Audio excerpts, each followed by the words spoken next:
Red bag yan mga master, PM lang ang may ibig. Ang laki ng fishhead nito mga master. Sinlaki ng 5'8 na ihi. Yung panglagay sa mga bangka. Ayan mga master, ito 3/4 itong isa. With hook na yan mga master. Ayan. With hook na. Lahat ito with hook na.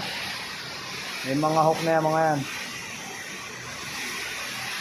Nilalagay na lang sa mainline mga master.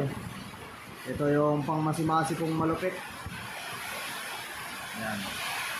Panghuli ng skipjack at yellowfin mga master. Yan, skipjack, yellowfin at saka tulingan mga master yan. Parehas din ng blue. Yan mga master, yung mga kain.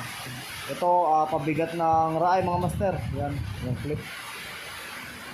Ito yung malaking size mga master. Meron tayo niya, yung mas maliit, walang tingga dito.